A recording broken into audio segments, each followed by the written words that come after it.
All right. All right, Mike Graber, it's fun to have you back for another book in the bestseller series of Brilliant Breakthroughs for the Small Business Owner. Yay! Yes, indeed. And you are chapter 5. Mhm. And the name of your chapter is, I had it up and then I moved it around while I was waiting for you to get here. Influence the capabilities. Right. Powered by imposter syndrome. Yes, the imposter syndrome. I'm not good enough, huh? Right. Who, me? Couldn't be. Couldn't be good enough. For those that are listening, Mike Graber this is your second time in this book, is that it? Third time. Third time. Three times the charm, they say. How do you rate, huh? Yes. So tell us why you keep choosing to be in this book series. Well, number one, it is designed kind of like the encyclopedia for the small business owner. So being passionate about ensuring that small business owners stay in business and continue to grow and continue to serve their community, serve their clients, serve the world. Anything and everything I can do to empower small business owners is very near and dear to my heart. And volume 1 and volume 2 were more practical. I talked about finances. I talked about networking. I shared a fun story, but it was still geared towards the how-to side of business. Mm-hmm. And throughout my career, especially the last couple of years, I really struggled with the internal, the mindset piece of it. And it kept coming back to me that I really need to talk more about the why behind a business and the tricks, the things that trip us up in the journey, so to speak.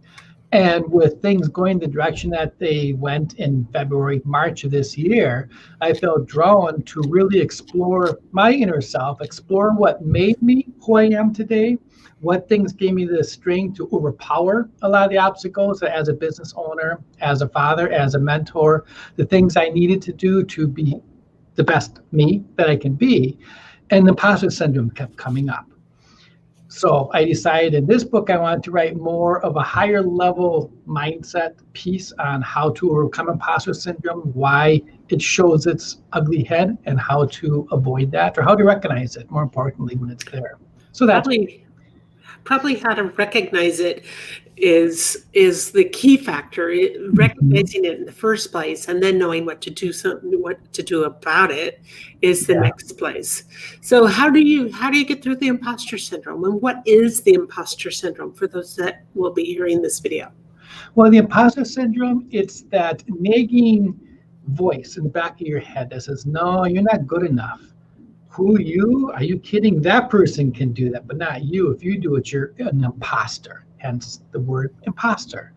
And it's that continued thought that I need to learn one more thing. I need to take one more class, read one more book, that I'm not yet an expert. When in reality, we all have our core genius. We all are an expert. Not that we should stop learning. We have to continue to learn.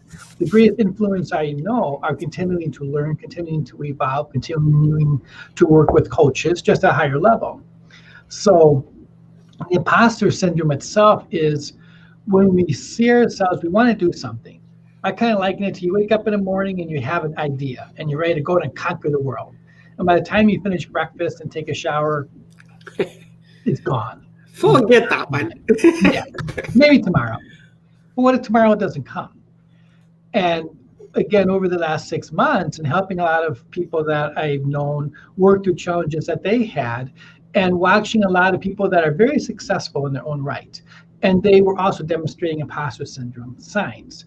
And talking to them and saying, what is it that you did to overcome that? And bottom line is action.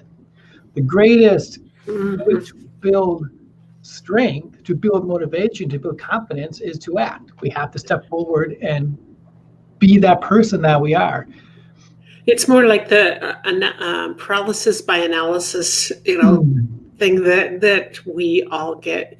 And I think too, when we're in business, it isn't just the comparison of ourselves. It isn't all the little distractions of needing to read more, needing to learn more, doing all this, but it also could incorporate and include the shiny object syndrome.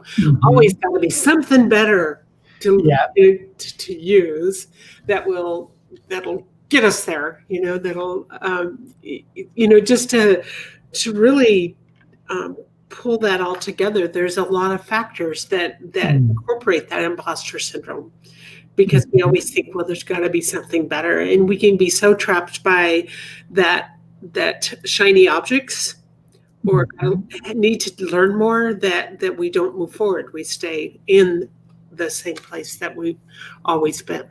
Mm-hmm. Yeah. So with you, for in your chapter, you talk about when someone has imposter syndrome, they often live in constant fear of being called out as an imposter, falsely believing somehow people will discover they're really a fraud, even though they truly are an expert. And it probably comes into that fake it till you make it type of thing, that it's time to, sometimes we have to just really dig deep and keep moving forward. And as we do that, we learn so much and we grow so much that all of a sudden we're there. We're there, aren't we? Yeah.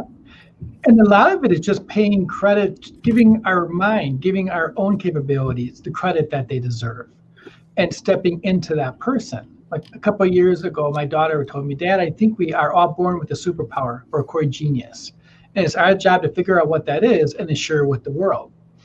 And I really took that to heart, because I found that I kept wanting to do that. In fact, I was sharing on a podcast that Meg and I did a while back about how I was talking to a mentor, and he looked at me and he said, you are one of the selfishest people I know.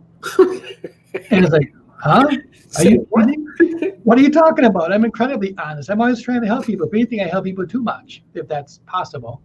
And he goes, no, my point is you have so much to share, yet because you don't feel you're ready, you are cheating the world of all these things that you could be sharing. And he looked at me, as he always says, stop that. Go share it. The world needs it. But, oh, okay then.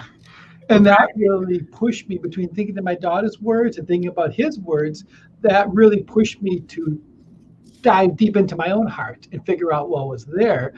And it's kind of funny, because the mere thought that someone is going to have imposter syndrome is kind of ironic, because if you are truly an imposter, you're not going to think that way. You don't care. You have something you want to say and you say it, right? Or a person assumes. And yet, the true genius, the true expert, the person who truly wants to serve, will question themselves rather than just going out and serving.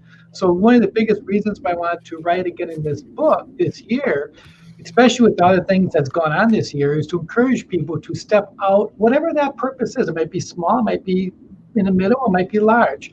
But whatever that is, step out and share that, because now people need to hear it more than ever. Very much. I think that every human being on the face of this earth has some kind of treasured gift the world needs to know about. And even if it's a little tiny thing, it's important. It's very important in leadership today, and stepping up and sharing our wisdom and knowledge is of utmost importance, just because of the time we're living in. Very true. Yeah. So if somebody's going to read your book or your chapter in this book, and I know you've written other books, you're an accomplished author, what do you hope that they will walk away with? I hope that they will do one of two things. Number one, they will listen internally and figure out what their core genius is, what their superpower is, and pull it out of themselves and share it with those around them. That would be the number one. Number two would be, at the end of the chapter, I talk about an organization I'm creating called 100 Million Strong. And my goal is by 2025, I want to build an organization of 100 million people that together, we are working together, we are collaborating, we're combining our resources, our superpower, our own core genius, putting it out there so that together we are able to continue to raise the lifestyle, empower 100 million people so that they continually improve their lives. That's a lofty goal, but I think so valuable and so needed in this time. Thank you. Yeah. And one of the things I shared a while back is by ourselves, we can do amazing things, yet together we can climb the highest mountain.